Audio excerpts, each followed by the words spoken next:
নমস্কাৰ মৰমৰ ছাত্ৰ ছাত্ৰীসকল, আজি মই তোমালোকৰ আগত চতুৰ্থ শ্ৰেণীৰ আমাৰ পৰিৱেশ পাঠ্যপুথিখনৰ পাঠ নম্বৰ 4 ৰাষ্ট্ৰীয় দিৱস প্ৰাৰ্থীৰ অনুশীলনীত থকা প্ৰশ্নসমূহ আলোচনা কৰিম। তোমালোকে মন দি চাই যাবাচোন। এতিয়া আহা অনুশীলনীলৈ যাওঁ। অনুশীলনীৰ 1 নম্বৰ উত্তৰ লিখা। কটোত দিছে, ভাৰতৰ জাতীয় পতাকাখনক কিয় ত্ৰিৰংগ পতাকা বুলি কোৱা হয়? উত্তৰ কি হ'ব?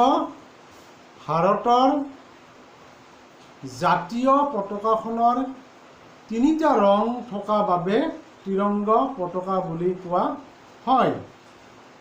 ফটোত দিছে, জাতীয় প্ৰতীকৰ মহৰটো আমি ক'ত ক'ত ব্যৱহাৰ কৰোঁ? জাতীয় প্ৰতীকৰ মহৰটো আমি চৰকাৰী কাগজ পত্ৰ, ডাক টিকট, পোষ্টকাৰ্ড আদিত ব্যৱহাৰ কৰোঁ। গটোত কি দিছে? ভাৰতবৰ্ষই কোন তাৰিখে স্বাধীনতা দিৱস উদযাপন কৰে? ভাৰতবৰ্ষই 15 আগষ্ট তাৰিখে স্বাধীনতা দিৱস উদযাপন কৰে। গটো গ'ল। খ আহিল, জাতীয় পতাকাখনৰ ব্যৱহাৰৰ 3টা নিয়ম। উত্তৰ হ'ব, জাতীয় পতাকাখন ব্যৱহাৰৰ 3টা নিয়ম হ'ল, সূৰ্য উদয় হোৱাৰ পিছত পতাকাখন উত্তোলন কৰিব লাগে আৰু সূৰ্য অস্ত যোৱাৰ আগত পতাকাখন নমাব লাগে। তাৰপিছত হ'ব, জাতীয় পতাকাখন উত্তোলন কৰোঁতে গেৰুৱা ৰংটো সদায় ওপৰত থাকিব লাগে। তাৰপিছত আহিল, পতাকাখন টেবুল বা অইন কোনো বস্তুৰ ওপৰত পাৰিব নালাগে। তাৰপিছত 9 নম্বৰটোত আহিল, জাতীয় পতাকাখন উত্তোলন কৰা 2টা দিৱসৰ নাম। উত্তৰ হ'ব, জাতীয় পতাকা উত্তোলন কৰা 2টা দিৱসৰ নাম হ'ল গণতন্ত্ৰ দিৱস আৰু স্বাধীনতা দিৱস। ইয়াৰ পিছত আহিল 2 নম্বৰ প্ৰশ্নটো। 2 নম্বৰ প্ৰশ্নটো দিছে, জাতীয় পতাকাৰ ৰংকেইটা কি বুজায়? ইয়াত 2টা ভাগ দিছে, ক অংশ আৰু খ অংশ। ক অংশত দিছে সেউজীয়া, বগা, গেৰুৱা, গাঢ় নীলা।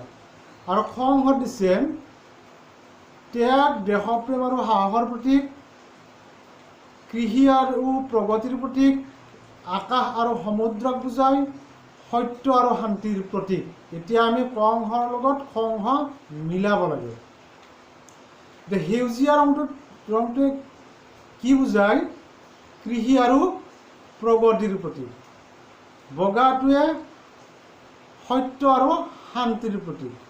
গেৰুৱা হ'ব ত্যাগ, দেশপ্ৰেম আৰু সাহসৰ প্ৰতীক। আৰু গাঢ় নীলা হ'ব আকাশ আৰু সমুদ্ৰক বুজায়। ইয়াৰ পিছত আহিল 3 নম্বৰ প্ৰশ্নটো। 3 নম্বৰ প্ৰশ্নটো কি দিছে? খালী ঠাই পূৰ কৰা। কটোত কি দিছে? যে মহাত্মা গান্ধীৰ জন্মদিনটো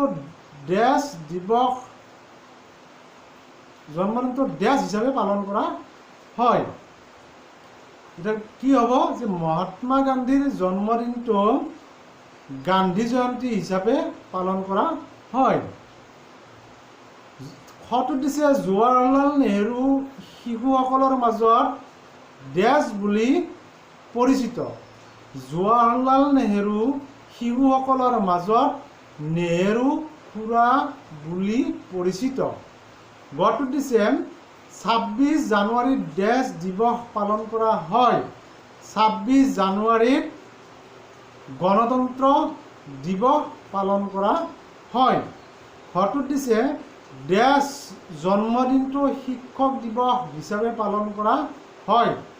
ডক্টৰ সৰ্বপল্লী ৰাধাকৃষ্ণনৰ জন্মদিনটো শিক্ষক দিৱস হিচাপে পালন কৰা হয়। উঙটোত দিছে, আমাৰ জাতীয় প্ৰতীকটো ডেছ বোলে।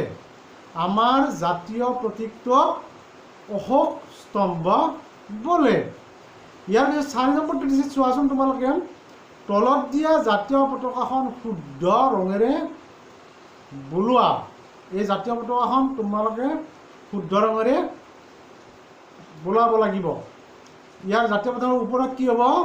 ওপৰত হ'ব গেৰুৱা, মাজত শুকুলা অৰ্থাৎ বগা, তাৰপিছত হ'ব সেউজীয়া আৰু মাজত এইটো অশোক চক্ৰ, এইটো হ'ব গাঢ় নীলা আৰু ইয়াত 24ডাল দণ্ড থাকিব।